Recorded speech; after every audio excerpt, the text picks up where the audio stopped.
Insane royal scene. Her Royal Highness Princess Leonor meets Prince of Denmark in Copenhagen. The palace gates close. Cameras wait. But then, something unreal. A meeting no one thought possible. Spain's future queen, Denmark's young prince. And when their eyes met in Copenhagen, Europe held its breath. The scene that shook Europe. It wasn't supposed to happen this way. The royal schedule was ordinary, rehearsed, predictable.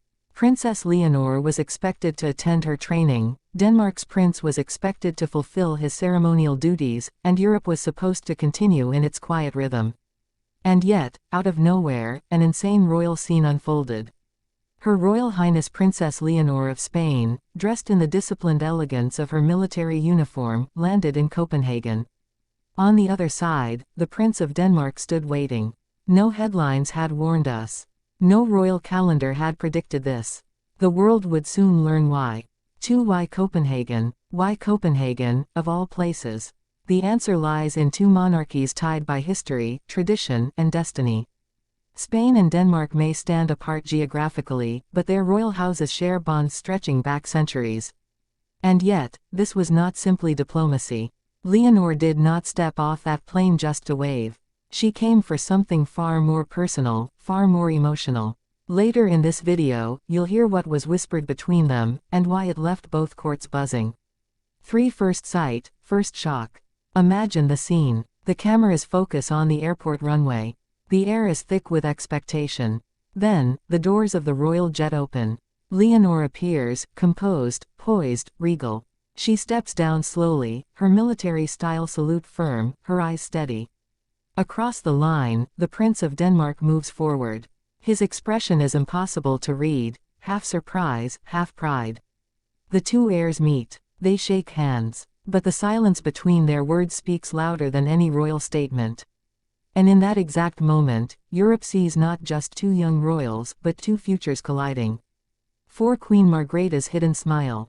In the crowd, all eyes turn to Denmark's monarch, Queen Margrethe II.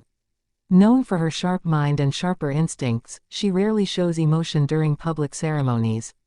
But on this day, observers noticed something rare, a smile. What did that smile mean? Was it approval, pride, or a recognition of something unfolding before her eyes? Later, Danish palace insiders would reveal that Margrethe had known something all along. But back in Madrid, King Philippe's reaction was very different. Madrid in shock. News traveled fast. By the time Leonor was walking through Copenhagen, Spain was erupting with headlines. Commentators filled television studios. Why was she there? Why was this not announced? Was this a private meeting or a political one? Inside the Zarzuela palace, whispers grew louder. King Felipe VI reportedly froze when told of his daughter's sudden public moment.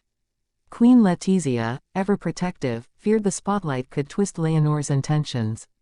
But for Leonor, the decision had already been made. She had chosen this meeting. A royal greeting beyond protocol. When Leonor and the prince finally spoke in public, their words were simple. Courteous greetings. A formal exchange. And yet, their body language told a deeper story. Every slight lean, every softened smile, every pause, it was as if they were speaking in a language only they understood. The crowd saw it. The cameras caught it. And Europe couldn't look away. Then came the moment no one expected. The prince leaned closer and whispered something to Leonor. She smiled, almost shyly, before turning back toward the cameras. What did he say? That mystery still lingers, but sources close to the Danish court hint that it was something personal, something that made Leonor's heart race. The people's reaction. On the streets of Copenhagen, cheers erupted. Spanish flags appeared among Danish ones. Children shouted Leonor's name. Social media flooded with clips, some calling it a royal romance in real time, others declaring it the future of Europe on display. In Spain, the reaction was more divided.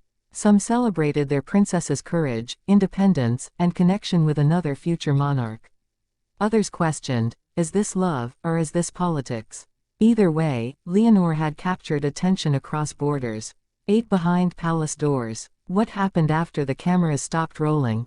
Behind palace doors, Leonor and the Prince of Denmark shared a private meeting, guarded, secret, and away from flashing lights. Only fragments of that conversation have leaked.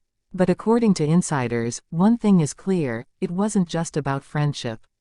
They spoke about their futures, their crowns, and the immense responsibility both carry. And in that private moment, one question hung in the air: could their paths be joined not just as heirs, but as partners? 9. What this means for Europe. This insane royal scene wasn't only about two young people. It was about two nations. Spain and Denmark, two monarchies built on tradition, watching their heirs forge a connection in front of the entire world.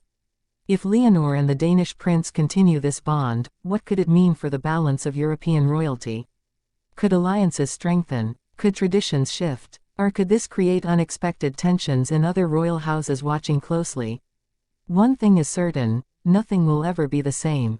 10. The legacy of a meeting. History will not remember this as just another royal visit. It will remember the insane scene when Her Royal Highness Princess Leonor met the Prince of Denmark in Copenhagen.